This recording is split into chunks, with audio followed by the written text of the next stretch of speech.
Саламатсыздар, урматтуу Т-медианын көрүүчүлөрү, Т-медиа YouTube баракчасынын катталуучулары. Бизде Кеп бар подкастынын кезектеги чыгарылышы. Бизде бүгүн өзгөчө конок 33-чү Жайкы Олимпиада оюндарынын катышуучусу, Париж 2024 Олимпиадасында Кыргызстандын намысын жүзүүдө боюнча коргогон Кубанычбек Айбек уулу эфирге келди. Саламатсызбы? Саламатсыздарбы? Кандай келип алдыңыз? Дегиле Олимпиададан Кыргызстанга келгенден кийин сезимдер кандай болот? Ошолор менен биринчи бөлүшүп кетсеңиз. Биз мына ушу Жайкы Олимпиадага катыштык дзюдо боюнча. Мен өзүм Кыргызстанды 66 килограммда тартууладым күрөшүп. Жайкы Олимпиада оюндары жакшы өттү, негизи чынын айтсам. Бардык эле условиялар менен болду. Азыркы мына тармактарды да көрүп атасыздар, что кичине не толуп кетти, условиялар болбой калды депчи. Жок, андай деле эмес. Негизинде ал биз эле биздин кыргыз балбандарга эмес, ал бүткүл дүйнөлүк спортсмендерге ошол условия болду. Мындайча айтканда, бардыгыбызга условия бирдей болду да. Старттан тең баштадык десек деле болот. Жайкы Олимпиада тууралуу айтып кетсем, ошо мен 28-июлда беттешке чыктым. Биринчи круг Украина балбаны менен. Ошо тилекке каршы бир аз окшошпой калды. Бирок ошо Олимпиадага мен негизи жакшы даярдангам. Ошол күнү ар бир адамдын мындай день соревнований өзүмдүн ощущениясы болот да. Өзүм кандай сезет. Мен өзүмү мындай жакшы сезе элек элем да көптөн беричи. Буга чейинки турнирлерде бир аз слабостьтар болуп, чарча, ушундай болуп аткан. Бул неге айтып атам? Биз ушул Олимпиадага дзюдо курама командасы менен жакшы подготовка өтүп бардык. Аябай физически дагы, набаривание, бардык нерселерди кылдык. Эми Алланын буйругу менен бир аз окшошпой калды. Ошол украинец балбан менен чыкканда мен бизде дзюдодо неме бар? Тааныштыра кетсем, замечание болот. Бул футболдогу эле желтый карточка болот. Футболдо мисалы 2 желтый карточка болсо красный болот. Бизде дзюдодо 3 желтый карточка болсо красный карта болот да. А мен ошол украинец балбанды утуп кетип аткам негизи. 2 желтый карточка алдыргызып, активность боюнча полный борьбаны мен көрсөтүп кетип аткам. Анан бир ошибка менен ошо ыкмага туш келип калып, бросокко түшүп калдым. Ошол бойдон беттеш мен үчүн бүтүп калды да. Эч нерсе эмес. Мындай болот го. Ушундай кылсам болмок эле дегенчи. Дал ошол чогуңда сенин кайсыл приемду иштесең сага жакшыраак болот эле? Же кандай ал иштеп атканда кандай качып, кандай защита кылсаң болот эле? Чынын айтсам, беттеш ойдогудай эле кетип аткан бардык элечи. Бир жерден ашып болуп калды. Экөөбүз мындай кыргыз күрөштөгүдөй кучакташып кеткенде, мен биринчи өзүм кирип туруп, кичине сомнение болуп калдым да. Кирип туруп, ал жеребевка чыкканда да биздин тренерлер боюнча совещание кылганыбызда ал бала негизи ошо кыргыз күрөш, бел күрөшү менен жакшы күрөшчү экен да. Буга чейин дагы көптөгөн соперниктердин баарын ошо кучакташып не болганда мага айтышкан, что кичине бел күрөшү боюнча бир аз опасаться этип, эч аттанып күрөш, көбүнчө классический күрөш деп айткан болчу да. А мен ушундай учур болуп калды, что классический мен утуп кетип атып, бел күрөшүп кеттик да. Бел күрөшкөндө мен өзүмүн деле коронный приемым негизи ушундай бел күрөшүп, прогиб приемым бар да, арсеналдачы. Кучакташып туруп, алдыга шаг этип туруп, баягы бир моментте агайлардын сөздөрү эске келип кетип, кучакташпаш керек эле деп туруп, кайра кирип туруп, кайра чыгып кетип атканда, кирсемби, чыксамбы деп сомнение болуп калган моментте плотно кысылып калдым да. Ал учурда мен азыркы бизде буттан бир жолу кармап алса болот да, разрешение берилет. Буттан негизи поястан өйдө күрөшөт, бирок буттан бир жолу кармагаса желтый карточка берет, экинчиси уже красный да. Мен ошол учурда уже сомнение болгон учурда мен өзүм ойлойм, буттан эле кармап алсам болмок экен депчи. Алда боргонун бир ыкмасы окшойт, ошол жагдайдан чыгып кетүүнүн ыкмасы. Айла жоктун. Айла жоктун. Потому что менде 0 болчу, ада 2 желтый карточка болчу да. 2 желтый карточка болгондо мен шымынан кармап алган учурда дагы мага бир желтый карточка берет эле. Замечание за то, что мына шыман кармап алды депчи. Зато мен ал положениядан чыгып кетмекмин да.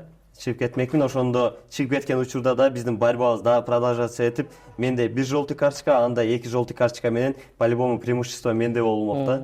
Ошол жерлерден бир аз сомнение болуп калдымбы же сүрдөп кеттимби билбейм, ошо ошибкалар болуп сомнение болуп калды окшойт. Жакшы, ал ошондон кийин Кыргызстанга кайтып келгениңде сени туугандарың, негизи эле күйөрмандарың кандай кабыл алышты? Ошолор менен бөлүшпөйсүңбү? Күйөрмандар негизи Жеңилип калдың деген сыяктуу ойлор айтылган жокпу? Колдошту баары эле? негизи Париж Олимпиада оюндарына мен бүт үй бүлөм барган. Парижгечи.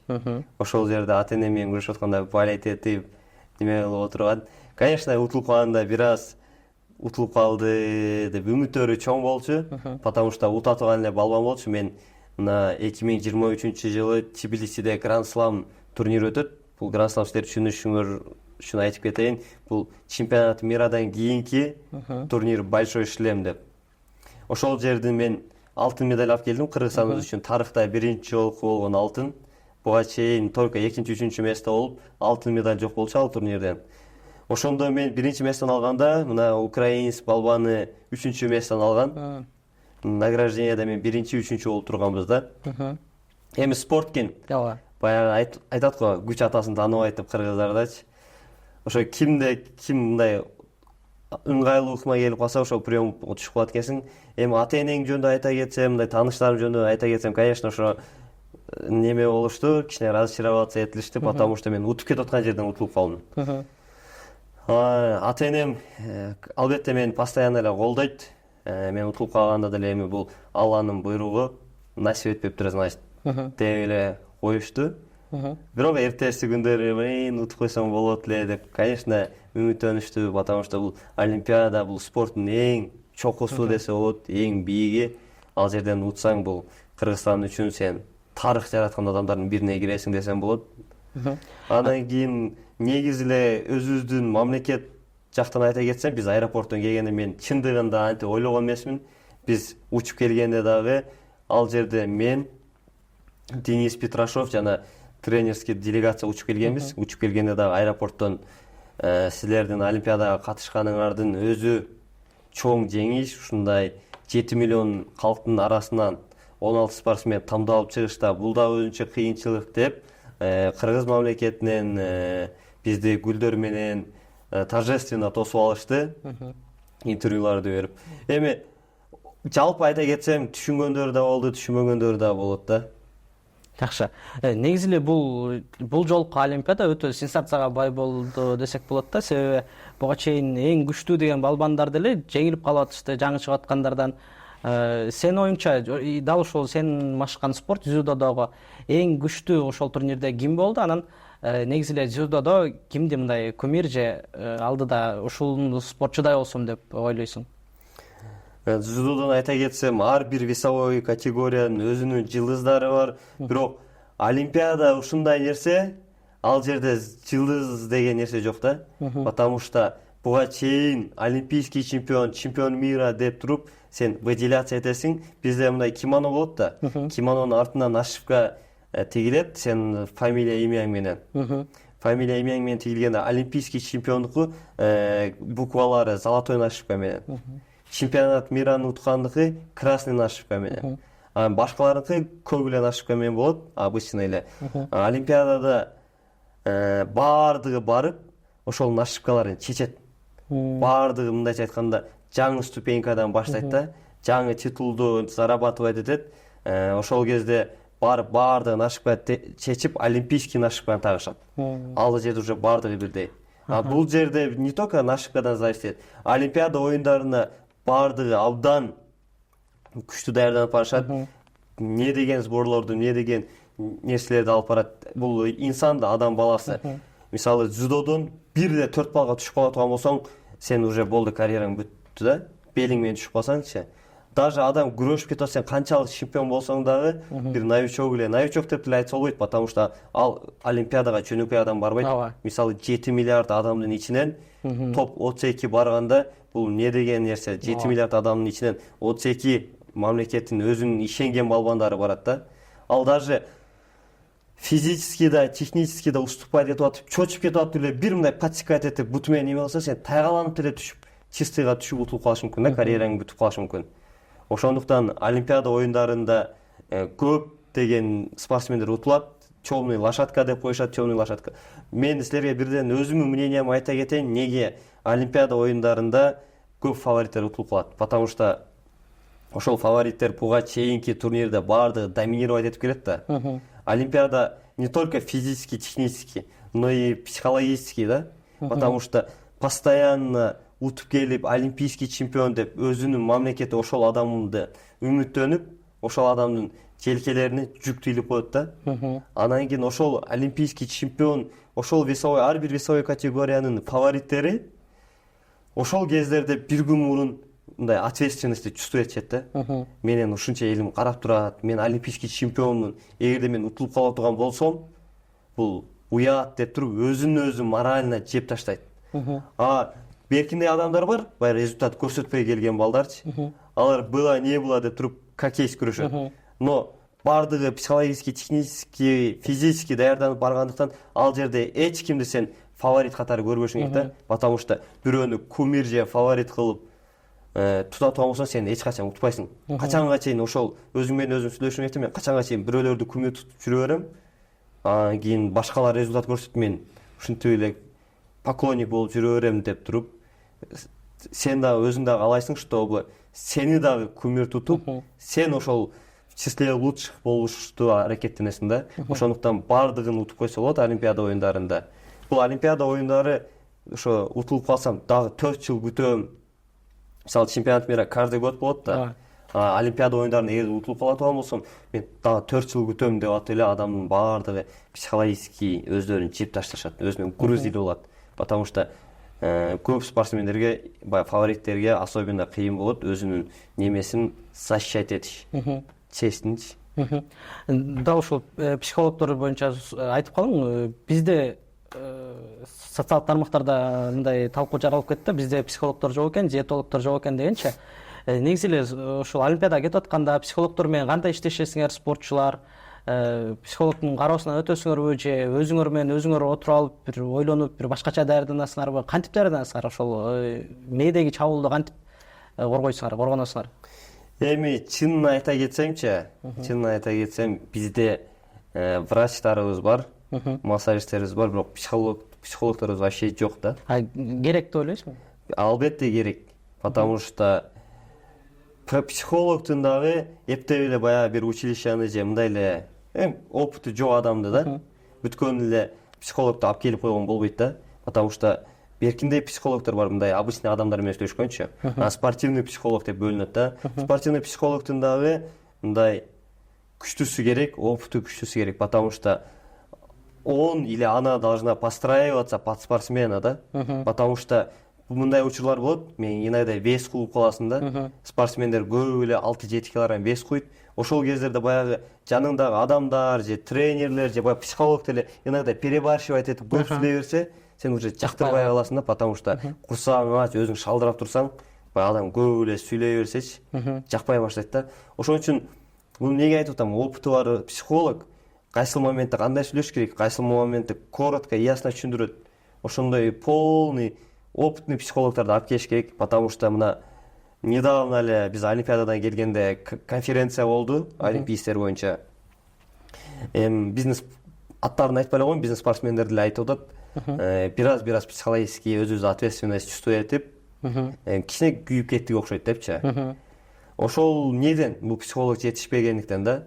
Психолог жетишпегендиктен психолог алып келиш керек. Кээбирки спортсмендер, кээбирки тренерлер ойлошот, там тренер өзү эле давай деп коет депчи. Это уже давай деп койгон, результат эле давай эле болот да. Мындай было не было. Стабильный результат болуш үчүн все профессионально кетиш керек.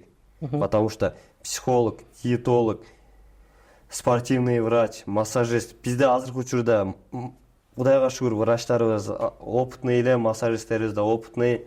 Ошо бираз майли диетологду деле ар бир балбан өзү үчүн деле мындай постраивать этип алса болот да. Андан кийин психолог мен ойлойм керек, потому что ар бир спортсменге тренер керек. Даже ветерандар, тренерлер, биздин тренер азыркы учурда ветерандарга чыгып чемпионат мираларды утуп келип атышат. Мындай сөз бар спортто, даже тренер бир турнирге даярданып атса, тренердин өзүнө тренер керек. Потому что адам точка зрения спортто болуп, иногда мындай окруженияда эмнелерди кичине воображать этпей же соображать этпей калышы мүмкүн да. Ошондуктан мындай сырт жактан толковый совет керек да. Баягы келип алып эле жөнүнө башты оорута бергендер деле болбойт, чын айтсамчы. Толковый какие сүйлөш керек. Мен мына бир учурду айта кетейин. 2018 жылы бизде мындай обмен студентов деген болот го. Ошондой эле обмен спортсменов деп биз Өзбекстанда, Ташкентте сбор өтүп келгенбиз. Оштон 3 спортсмен 3 ай ошол жакта жатып, ошол жакта тренировка алганбыз. Ошол кездерде мен уже жаш бала элем, мындайча айтканда, молодежкада күрөшчүм. Мен чемпионат мирга даярданып аткан кезим болчу. Анан кийин взрослый Өзбекстана азиатские игрыга даярданып аткан болчу да. Бул азиатские игры негизи эле спортто игры деген турнирлер булар күчтүү да. Олимпийские игры, азиатские игры, европейские игры депчи. Булар да премиальный государственный уровеньде кетип, жакшы сенсетет. Ошондо спортсмендер мына турнирге 1 ай мурун саат 10дон баштап 12 чейин тренировка өтөт, бирде обед. Бир старик келет, психолог. 12де жуунуп таранып эле сразу кабинетке киришет.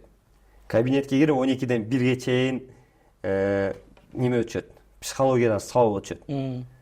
Биз ошол кезде эме өзүбүздүн үчөөбүз жүр эле кирип көрөлү деп кирдик. Биз ага чейин тренировкалар чок өтөт постоянно.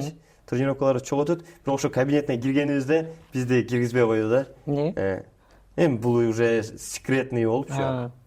Бизде уже психология, биз да кирип отурай десек, кирип туруп эми ал жерде эми нация кылып бөлгөн жок, конечно. Бул это туура эле түшүнүш керек. Бул өзүнүн, как так сказать, бир бекитип алган куралы десек деле болот да. Козырь. Козырь десек деле болот. Ошо киргенибизде кыргызды вышли отсюда деп туруп чыгарды дагы өзүнүн спортсмендерине психологический сабак өтөт. 1 ай. Ошол эле турнирде азиатский игрыдан 60 килограммдан мына Урозбаев Диорбек деген бар. Ал аябай күчтүү спортсмен, топовый. Ошол историяда адашпасам, историяда биринчи алтын медаль алып келди да. Бул ошо психологический да ушундай важный, ответственный моменттерде психологиядан баягы кандай десем, тренер или мугалим албетте керек деп ойлойм.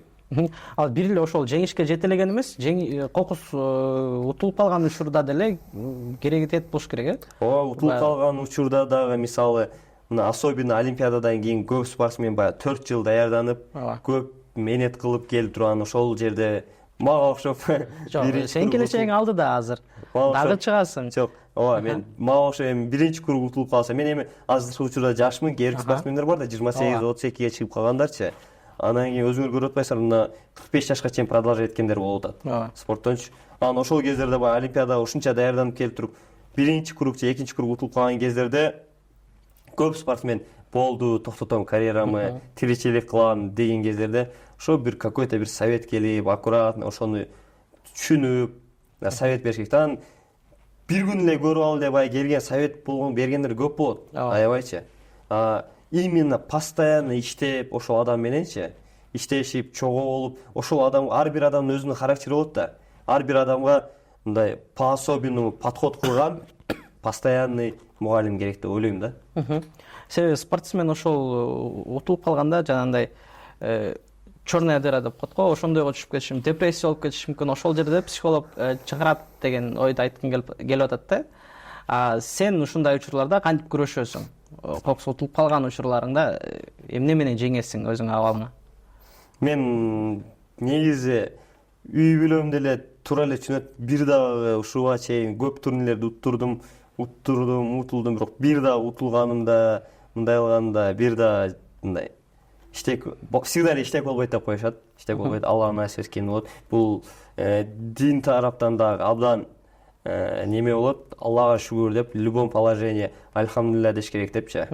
Ошо Кудайга шүгүр деп, бүгүн значит мага эрте экен да. Мен уткангачы мага эрте экен, потому что может алдыда мени башка нерселер күтүп турат деп, ошол нерсе менен Кудайга шүгүр, утулсам да, утсам да альхамдулилля деп туруп эле жашоо бул менен түгөнүп калбайт да. Не чын айткандачы, спорт менен, жашоо менен бул жагы көп нерселер бар да алдыдачы. Спорт менен чектелип калбайт. Бул спорт конечно, ответственный момент, потому что сен 7 миллион адамдын мындай намысын коргоп, мамлекетиң үчүн күрөшүп атасың. Албетте баардык эле спортсмен утам деп аракеттенет.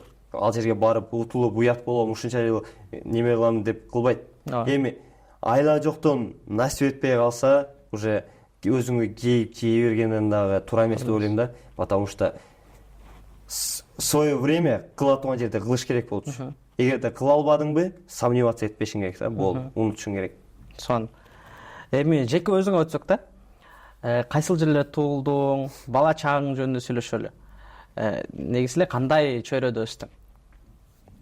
Мен ошо өзү негизи Алайдан болом, атам ошо Алайдан болот, Ташкоородончу.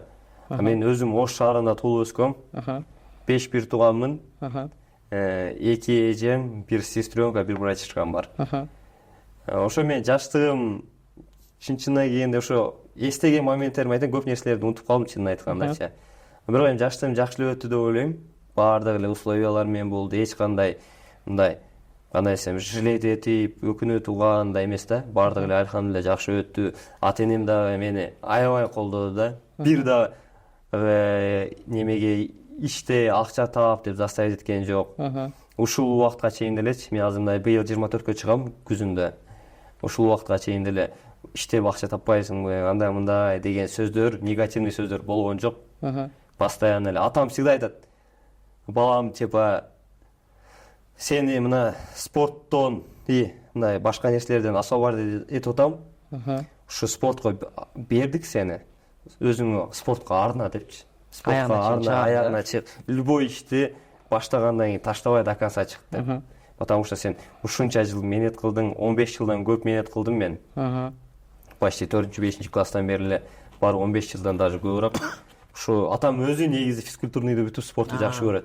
Постоянно мен турнирлерге барганда, жакын жерлерде Өзбекстан, Казакстандарга всегда менен барат. Бишкекте чемпионат, Кыргызстан өтө, кандай турнир өтпөсүн, постоянно барып болеть этет. Мен азыркы учурда мен взрослый немеге өтүп, көбүнчө Бишкекте болуп калып атам. Өзүм негизи Ошто турам.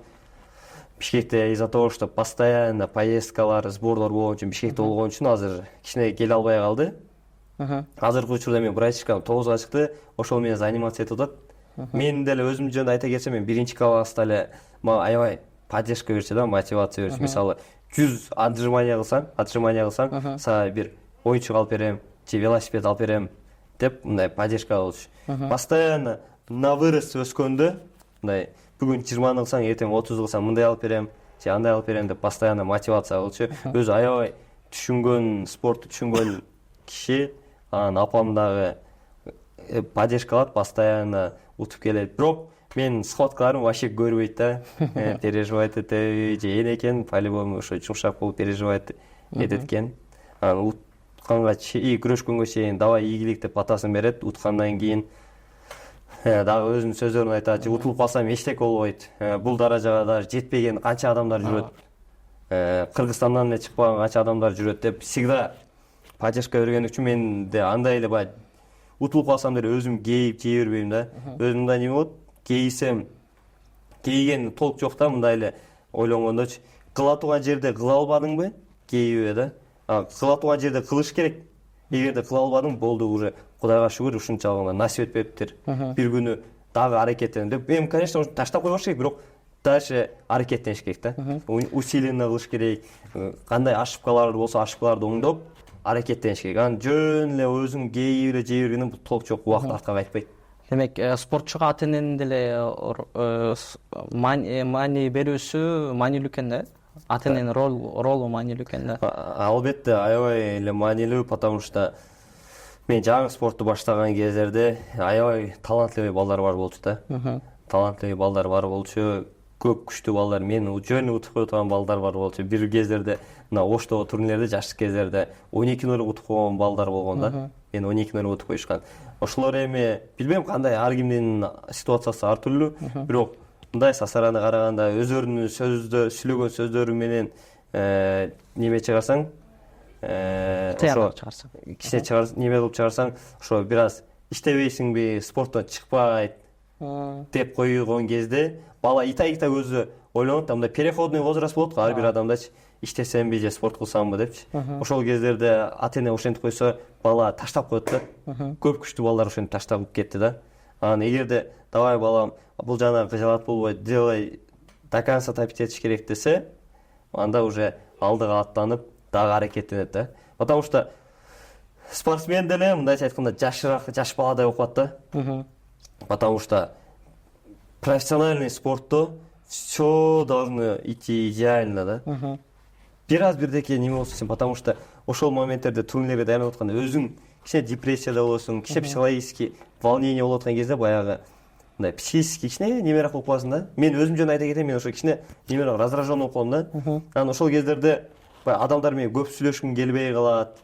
Баягы өзүм менен өзүм сам собой сүйлөшүп дегендейчи. Анан ошол кездерде кичине үйдөгүлөр да под меня давай иштеп болбойт. Бул жагынан кыжалат болобу, биз өзү кылып коебуз деп давай деп только спортко көңүл кылдыргызат да. Ошондо сен баягы акча тараптан же мындай проблемаларды ойлонбой бир целге фокусироваться этесиң, сосредоточиться этип ошол жака барганың жакшыраак болот деп ойлойм да. Эми ар кимдин ситуациясы ар түрлүү, мен өзүмкүн жөнүндө айтып кетейин. Кээ бир кандайдыр бир кырдаал болбосун, кээ бир учурда ой келгенби, жок дегенде ой келгенби, карьераны азыр бүтүрүп туруп башка нерсе кылсамбы деген переходный возрастта балким. Ошо айтып кеткендей эле андай учурлар көп эле болот. Болобу? Бардыгын мен ойлойм бардык эле спортсмендер болот, потому что мына айтып атпайбызбы? Мына утулуп калганда сен аябай өзүң жаның кыйнап тренировка кылып анан барып утулуп калсаң, мен ута албайт окшойм деген ойлор болот. Бардык мен ойлойм мына 70% мисал кылып айтып кетсең, мына нерсе деген карьерамды бүтүрөйүн деген ой келген. Мен чын айтсам, аябай көп травма алдым да. Спортточу. Мына Кыргызстандын азыркы поколенияда сборный Кыргызстанда эң көп травманы мен алдым окшойт, походучу. Билбейм эмнеге сөөктөрүм куруп кийби. Билбейм, ошо мына айта кетсем, оң эле колум 6 жолу сынды да, оң колумчу. Көп травмалар, операциялар болду, сөөктөрүм көп сынды. Ошол учурларда баягы жаның ооруйт да. Мындай сомнениялар болот, таштайт окшойм, болду окшойт, меники эмес окшойт. Бир жолу каттуу айтканым болду, таштайм деп, мен былтыр 2022 жылы, 23 жылы, вроде 22 жылы. Астанада чемпионат Азии өтүп атты, по взросломучу. Ага чейин эле голеностоптун кичине разрыв связка болгон. Ошону эми восстанавливать этип келип, бир ай учурду бир Монголияда Гран-слам турнирин пропускать этип, восстанавливать этип, через боль бутуму обматывать этип чыгып, биринчи круг Китай балбан уткам, экинчи круг монгол балбан уткам, ал бала мировой рейтингде 4-чүдө турат. Ошол баланы уткам. Анан кийин бизде мына дзюдо японецтердики да. Японецтердики бизде Көкбөрүдө эле, бизде Көкбөрүдө кыргыздар анча утулуп бербейт го, редко утулушат. Спортто, дзюдодо да ошондой, японец мененчи. Японецтер менен чыкканда ошондой кыйын болот. Ошо за выход финал мен японец менен чыктым да. Японец менен чыгып, Астанада японецти тартып келип туруп чистыйга чапкам 4 балга. Бизде япон деп коет. Японго чапканымда судья мындай жарым балл берип коет, базари кылыпчы. Базари ал жакта, потому что главный судья японец и кореец болчу да. Мен чисто японго чапкан кезде базари берет, туруп кайра схватка продолжаться этип кетип атканда, ал мени бросок чапкан кезде мен таяна калып, мына колум бияка айланып кеткен да. Кырсылдап, мына связкаларым үзүлүп, полный сөөгүм бияка чыгып, колум айланып кеткен. Ошол кезде от шоковое состояние өзүм эле бир уруп туруп кайра киргизип сөөктү салып койгом да. Потому что опытный болуп калдымбы билбейм, от шоковое состояние мындай туура салып коюпмун да. Туура салып койгон кезде мына жерден колум бул жака из-за того, что связкалар үзүлүп кеткен үчүн колум бул жака түшүп калды да. Канталапчы. Ошол кезде айттым, болду мен. Потому что жаңы эле травмадан чыгып келгенде кайра колум сынып калды да, айланып страшно сынып кеткенде.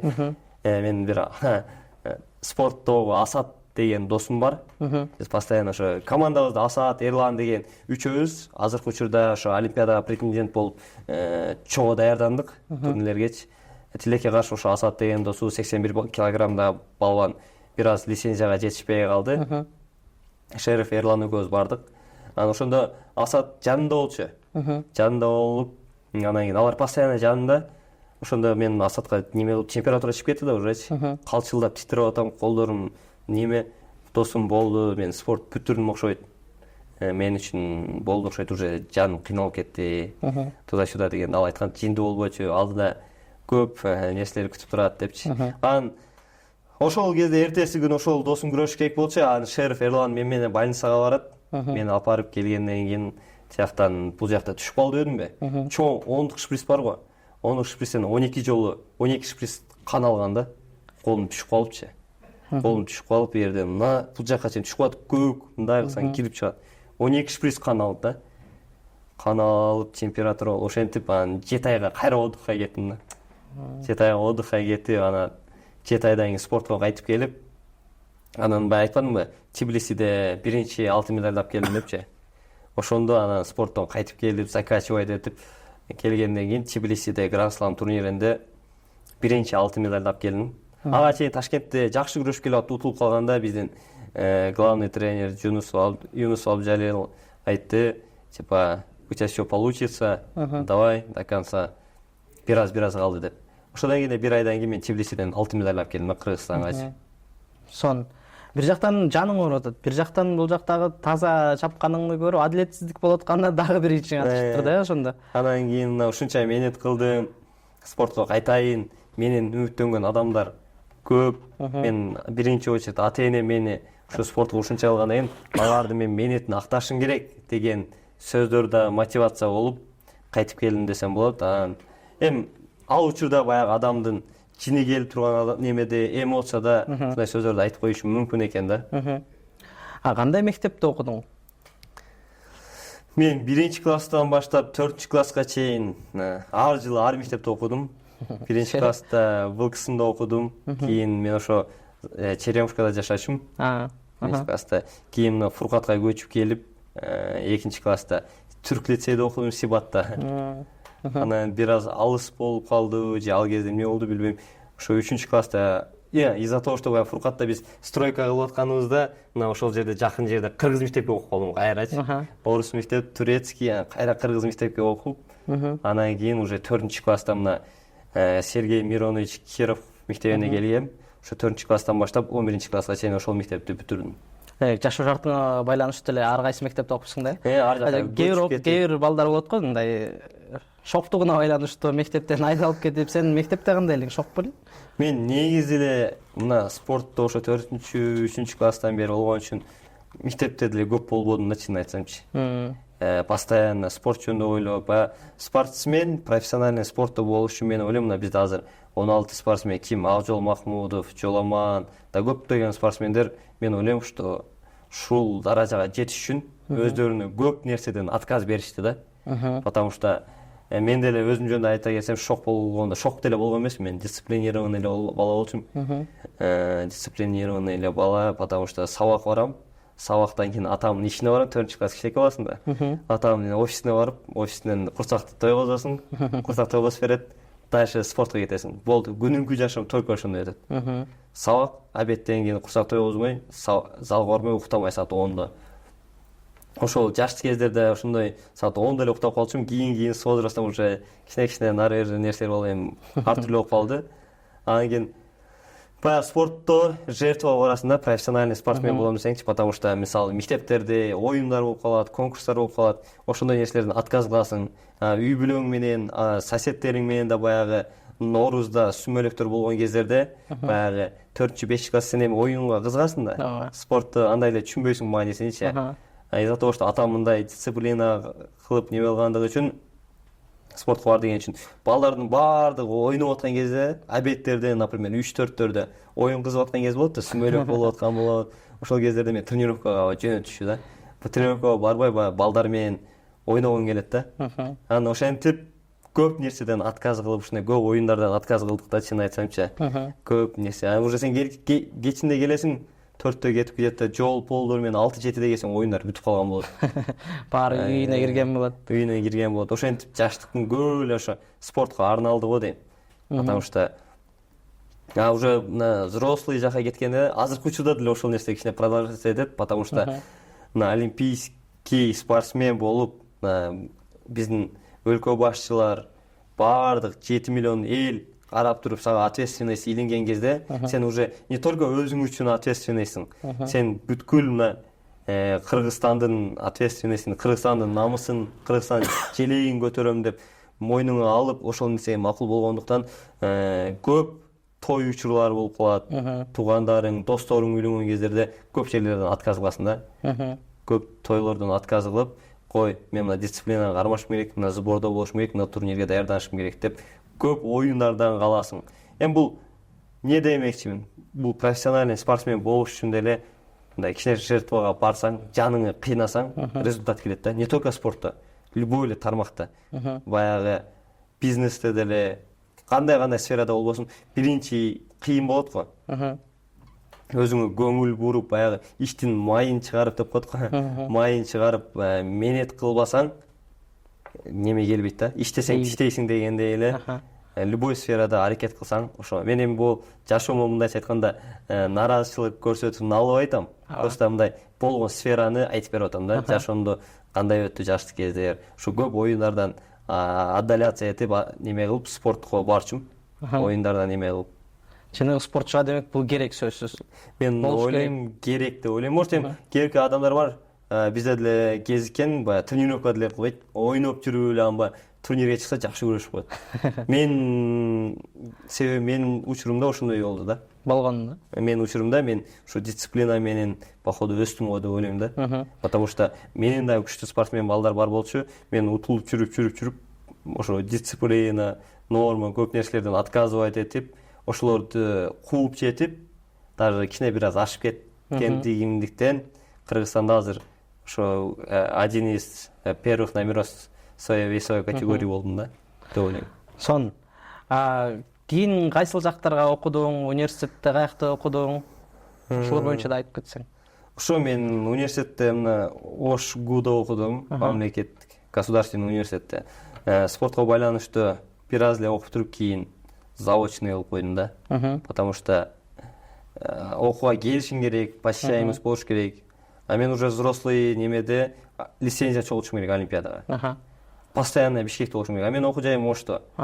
Ошого себеп мне пришлось заочный кылып койгончу, потому что келбесең бир аз баягы эмбылар болуп, темалардын артта каласың, этекилер кичине каякта жүрөсүң деп ушуп калган кездер болуп калат. Ошондон заочный кылып коюп, анан бүт немеңи фокусирование спортко кылып, постоянно выезддер болуп, потому что бизде бир айда эле как минимум 2 жолу турнир болот.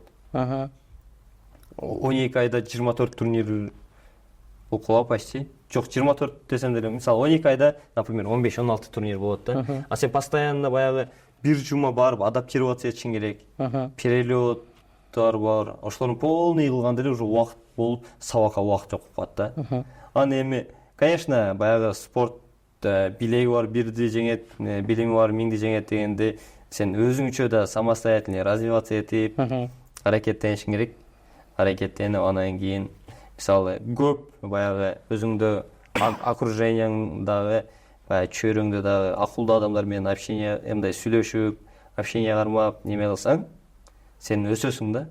Потому что акылдуу адамдар менен деле кылганда алардын сүйлөгөн сөздөрүнөн деле результат чыгарып туруп, бир аз өзүңө информация алып алсаң болот. Анан өзүң деле мүмкүнчүлүк болсо самостоятельно развиваться этишке аракет кылыш керек. Менин учурумда ошо бир аз мектепти полный эле бүтүрдүм. Анан ошо университетте ошондой болуп калды да. Демек, дзюдого убактыңды берипсиң, жаштарыңды мындай айтканда берипсиң. Дзюдо сага эмне берди? Дзюдо, чын айтсам, көп нерсени берди. Дзюдо эмес, спорт негизи көп нерсени берди. Дисциплинаны берди, мындайча айтканда. Көп жашоо негизи өзү күрөштөн турат го. Жашоо өзү негизи күрөштөн тургандан күрөшүштү үйрөттү да. В любом положении баягы жеңилген учурда деле, баягы сен тизелеп калган учурда баягы кайра өжөрлүккө салып туруш керек да. Азыр эми спорт, мен 24 жаштамынбы, спорт максимум дальше менин учурумда, мен 66 килограммда күрөшкөндүк үчүн баягы мухачтар деп коет да. Мухачтардын спортто кичине жашоосу кыскараак да.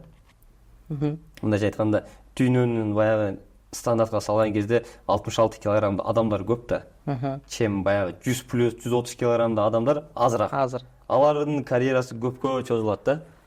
Ошондуктан мисалы максимум спорт да 10 жыл продолжаться этиши мүмкүн да. Бул ошол вести сактап калуудамы, салмакты сактап? Не то что салмакты, сен уже возрастта. Жаштар жаштар болушат. Жаштар выносливыйраак болот да. Азыркы учурда мен пик кезим, эми в дальнейшем айтканда 10 жылда максимум болушу мүмкүн да спортточу. Анан кийин дальше жашоо да. Жашооңдо өзүң тиричиликте эле оңой эмес. Бир эле спорт эмес, жашоодо деле күрөшүш керек. Ошо күрөшүштү үйрөттү депсем болот биринчилерден. Анан көп нерселерди көрдүң спорттун арабыначы. 66-дан башка вестерге өтүп күрөшүү планың жокпу? Азыркы учурда мен весим негизи 66-га даже кичинераак болуп атат. Чын айткандачы, потому что ар бир спортсмен 6-7 килограммдан кууп келет, 5-6 килограммдан кууп келет. Сен весиң өскөн сайын физически күчтүүрөөк болосуң да. Потому что бизде за день веске чөт да. За день веске чыккондо 72ден вес кууп келип туруп 66-га түшөсүң. Всю ночь набирать этип, кимдин витаминдери болсо, ары бери спорт врачы менен биргеликте грамотно көтөрүп алсаң, эртеси күнү сен соперниктериңен весиң оорураак болсо, физически кичине мощныйраак болосуң да. Меники азыркы учурда чистый весим 68-69 эле болуп атат да. Даже тренировкага зулай койсом ошо 67,5 чейин түшүп калат. Мен 1,5 килограмм бир тренировкада 3 килограмм кетирип кое алам да. Негизичи ошо футбол ойноп нары бери кылсам, постоянно тренировкада 1,5 килограмм кетип калат. Бул дегени мен 66-га вес кубайм эле да. Бир тренировка алып коем, весим кетип калат. Ошондуктан неме болуп вести бир аз өстүрүш керек. Чтобы мен чоңураак весовой категорияга өтүшүм үчүн 73 килограмм да. Ал үчүн мен как минимум 78 чыгышым керек да. Да 10 килограмм кошушум керек. Мен ушу Токио олимпиадасында 60 килограммдан күрөшкөм. 60 килограммдан күрөшүп аябай көп вес куудум да. Ошондо мен действительно кыйналып калдым. Потому что мен чистый весим 68. Айына 2 жолу, мындайча айтканда, каждый 2 неделя сайын 8 килограммдан кууш бул өтө оор. Потому что мен өзүм арык мындай сухойраак адаммын да. Сухойраак адам болгондуктан весим кетиши да кыйын. Башка 8 килограммдан башка тренировка, башка вестер, мисалы 3 килограммдан кетет. Кийин уже чарчайсың да, энергия кетет. 2 килограммдан, 1 килограммдан кетип, акыркы килограммдар аябай оор болот да, кетиш. Мүмкүн эмес да, албагы. Баса албай каласың да уже. Ошондуктан мен вес кууш 60-га кыйын болгондуктан 66-га секирдим да. Өзү норма, мен ойлойм, спортсменге 4-5 килограмм эле кууш керек, дальше көп кууштун кереги жок. Канча жашка чейин карьераңды улантам деген пландар бар? Кийинки олимпиадага пландар балким? Кийинки олимпиада Кудай кааласа дальше көрөбүз. Бир результат мындай реалист болуш керек деп ойлойм да. Баягы реально окшошпой баратса, реалист болуш керек да. Реально окшошуп мындай фарт болуп, спортто деле спортивный фарт керек да.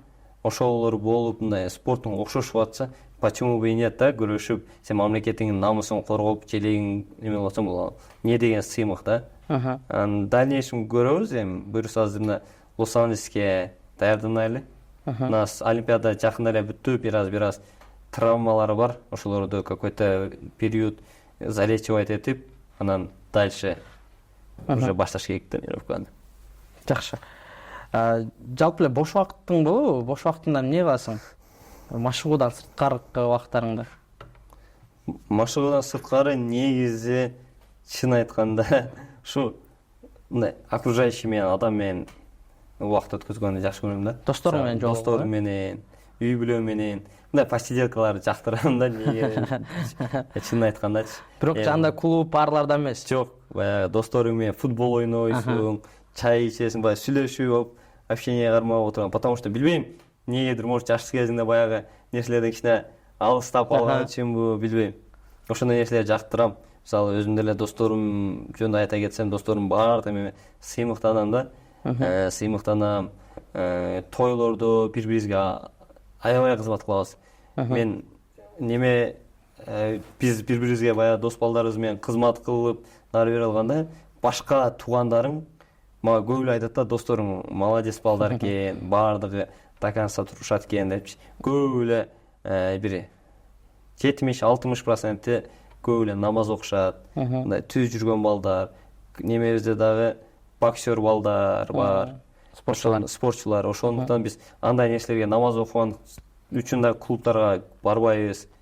Эми инайда жакшы кездерде болуп калышы мүмкүн, 1-2 барып калдык окшойт. А так мындай барбайбыз да. Ошо негизи баягы досторум менен өзүнчө эле баягы бир темадан эле күлүп, ха жарып отурган нерселер жагат. Не только досторум менен, туугандарың менен, жакын адамдарың менен ошентип чогуу болуп, спорт, футбол болсо футбол ойноп, ошондой убакыттар мага жагат да, бош убакыт кездердечи. Спортчунун бир ийгиликтерге жетүүсү үчүн досунун кандай ролу бар деп ойлойсуң? Тиешеси барбы? Мен өзүмдүн досторум жөнүндө айта кетейин. Мени постоянно эле колдошот. Досум вообще кыжалат болбо. Короче, сенде эмне иш болсо биз кызматка даярбыз. Сен бизге жөн эле чалып кой, биякта биз иштерди бүтүрүп коебуз, болду. Эмне керек болсо айт. Мен мисалы Бишкекте болуп калсам, иногда өзүм оштон болгон үчүн баягы ардекелерди жегим келип калат, оштун нерселеринчи. Ошолор дагы Бишкекке чейин самолеттордон салып ичет. Мен постоянно соревнованияларга чыкканда группаларыбыз бар да, группаларда жигиттер киргиле, тахажжуд намазды окуп, дуа кыла деп аябай колдоо көрсөтүшөт да. Мага по-особенному колдоо көрсөтүшөт, потому что мен ошо спорт тармагына кеткен үчүн, мен ошо досторумда спортсмен болгон үчүн мындай патриотизм деген бар да, что мен досум барып ошо утуп келсин деп, мага даже ата-энем, ага-инилер полный, даже досторум да мага полный условияларды кылып беришет. Мен мисалы өзүм Бишкекте жүрсөм, Ошто бирөөгө бирдеке келип калса, досум кылып берип койчу десем, всегда кылып беришет да. Мына азыр деле өзүңөр көрдүңөр, бул жака кирерден мурун баягы досумга чалып туруп, машина мындай кылып коюш керек десем, болду досум азыр барам деп алып кетти да. Эми эфирдин акырына бир аз жакындап баратабыз. Сиз бул жашоодо, дүйнө жер жүзүндө дейли, бир нерсени өзгөртө ала турган мүмкүнчүлүгүңүз болсо, ал эмне болот эле? Бардык нерсе болушу мүмкүн. Эмнени өзгөрткүңүз келет эле? Дүйнөдөбү? Дүйнөдө. Чынын айтсам, ошол нерсени ойлонуп көрбөпмүн, мындай бардык мен ойлойм, ошо диний тарбия тараптан кеткенде деле ошо негизи баягы сөздөр бар го. Адамга күндөн адам болуш мындай кыйын депчи. Ошо адамдын тарбиялоо жактары го дейм. Тарбиялоо жактары адамды бири-бирин сыйлоо, дисциплина, ар бир адам чоңдорду уважать этип, кичинекейлерди поддержка көрсөтүп, күндөн күнгө адам болуш го деп ойлойм да. Анан кийин дүйнө тарабынан кетсең, конечно, баягы патриотизм болуп, өзүңдүн мамлекетиңди сүйгөндөн кийин мамлекетиңи дагы дүйнөдөгү алдыңкы мамлекеттерден кылганды, алдыңкы мамлекеттерден топторго киргенге арзуу кыласың да. Ошо мен өзүм деле негизи ошо кичине мамлекетимди өнүктүрсөм деген нерселер бар да. Мисалы биз за граница чыгып атпайбызбы? За граница чыгып келгенде биз жөн эле баягы спорт тармактан эле бара бербей, мисалы биз Японияларга бардык, Япониялардан Кыргызстанга нелерди алып келсе болот. Ошо көп жаңы нерселерди көрүп келип, азыр буюрса пландарыбыз бар. Өзүбүзгө мындайча айтканда ниет да, мечта десем болот. Мындай менин бир жерине библиотека сохранить этип коесуң, что кийин в дальнейшем Кыргызстанга ушундай нерселерди алып келем депчи.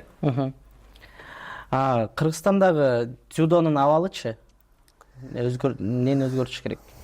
Кыргызстандагы дзюдонун абалы мурункуга салыштырмалуу день за днем өсүп келип атат десем болот. Аябай өсүп келип атат, потому что көрүп атасыңар, мына быйылкы жылдын эсебинен не только биздин азыркы курама команда аябай мындай тең балдар да, возраст боюнча делечи. Мен тарыхтагы биринчи жолу алтын медаль алып келдим Кыргызстанга. Эрлан Шеров деген балбаныбыз азиатский игрыдан 90 килограммдан биринчи алтын медаль алып келди. Бизде дзюдодо чемпионат мирадан вообще медаль жок эле. Мына быйыл Шеров Эрлан чемпионат мирадан 3-чү местени алып келди. Ошондой день за днем процесс болуп атат, прогресс болуп атат. Андан кийин туруп эле сразу өзгөртүш керек, мындай кылып коюш керек деген нерсе болбойт экен да. Баардык нерсе убакыт кетет экен, секин. Эми азыркы учурда мен дзюдонун немесине спортсмендерине эмне айтып кетмекчимин?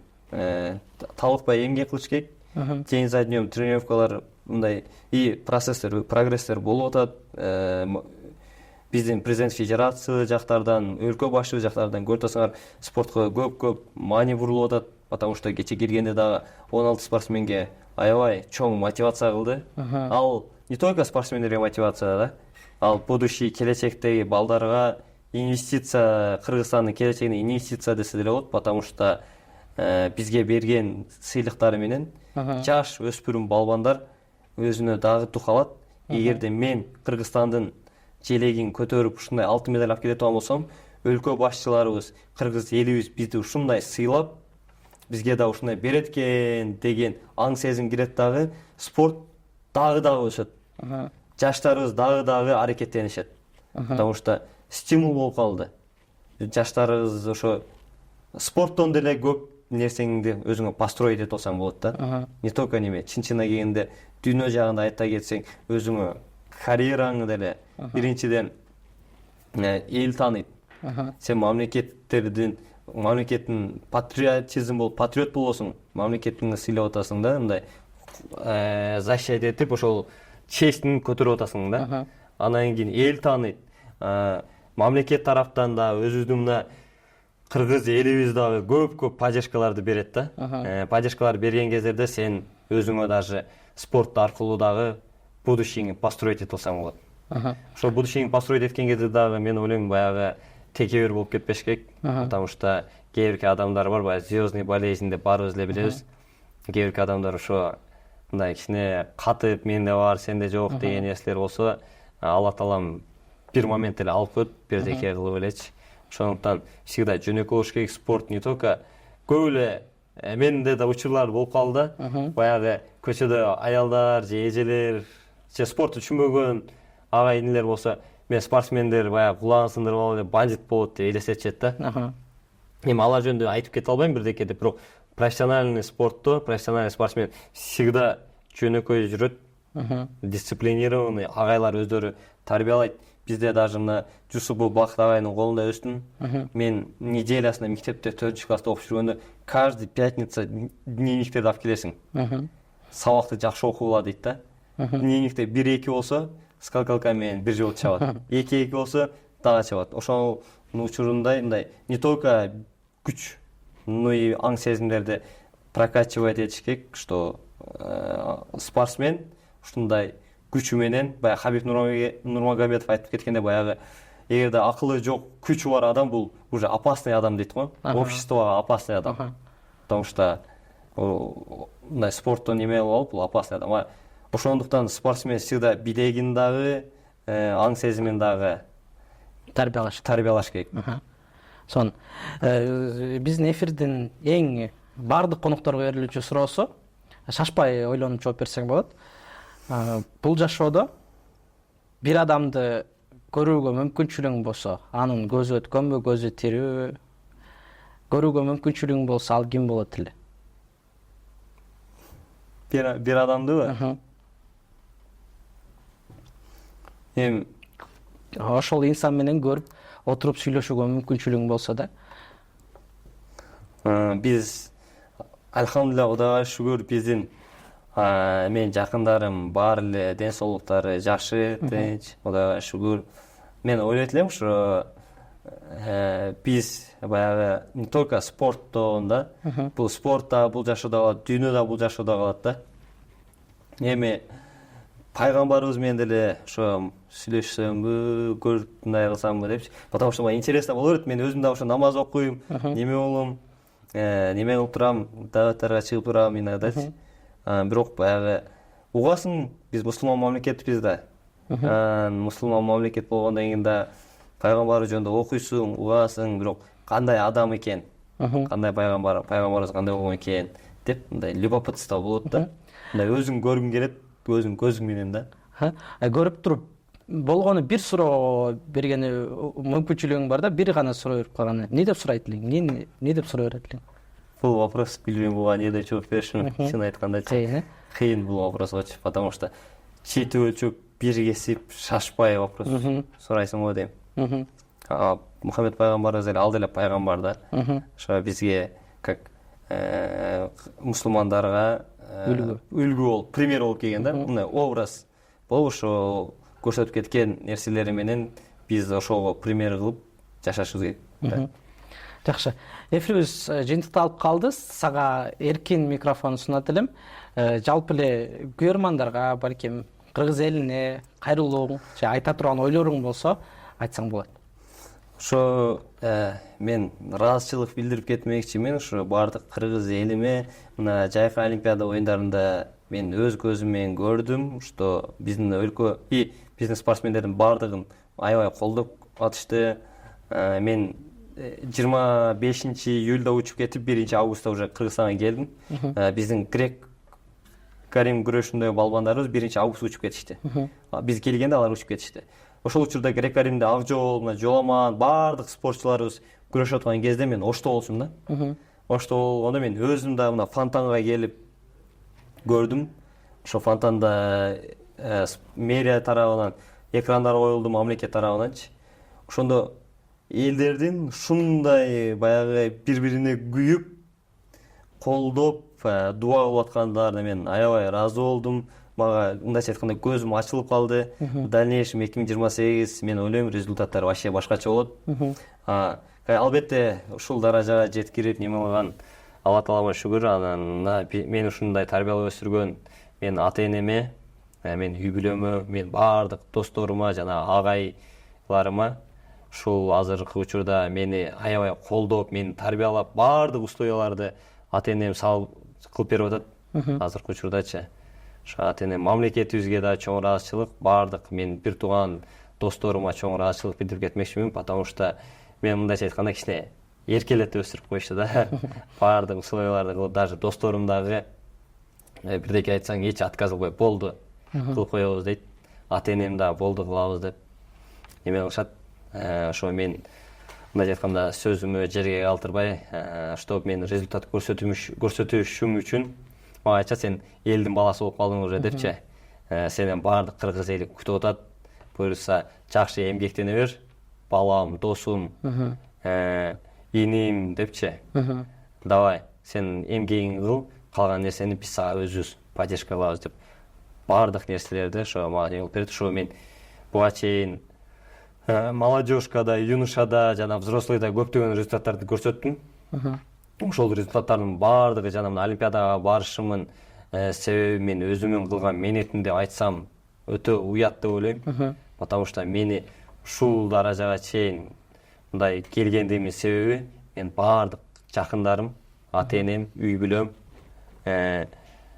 ошо менин өзүмдүн келинчегим дагы ар дайым мени колдоо көрсөтөт. Ата-энем всегда условияларды кылып берет, досторум, ага-инелерим бардыгы. Ошолорго терең ыраазычылык. Буюрса Олимпиадага мен биринчи жолу бардым, результат көрсөтө албай калдым тилекке каршы. Но мен өзүмө чоң мындай опыт алдым да.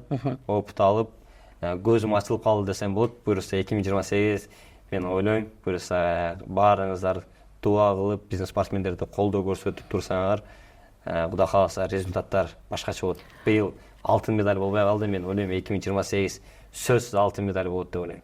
Ооба, буюрса кыргыз эли сен менен артыңда дайым колдоп турган элиң бар экенин унутпа. Кийинки 2028-жылкы Олимпиада оюндарына сага ийгилик, даярдыгың мыкты болсун.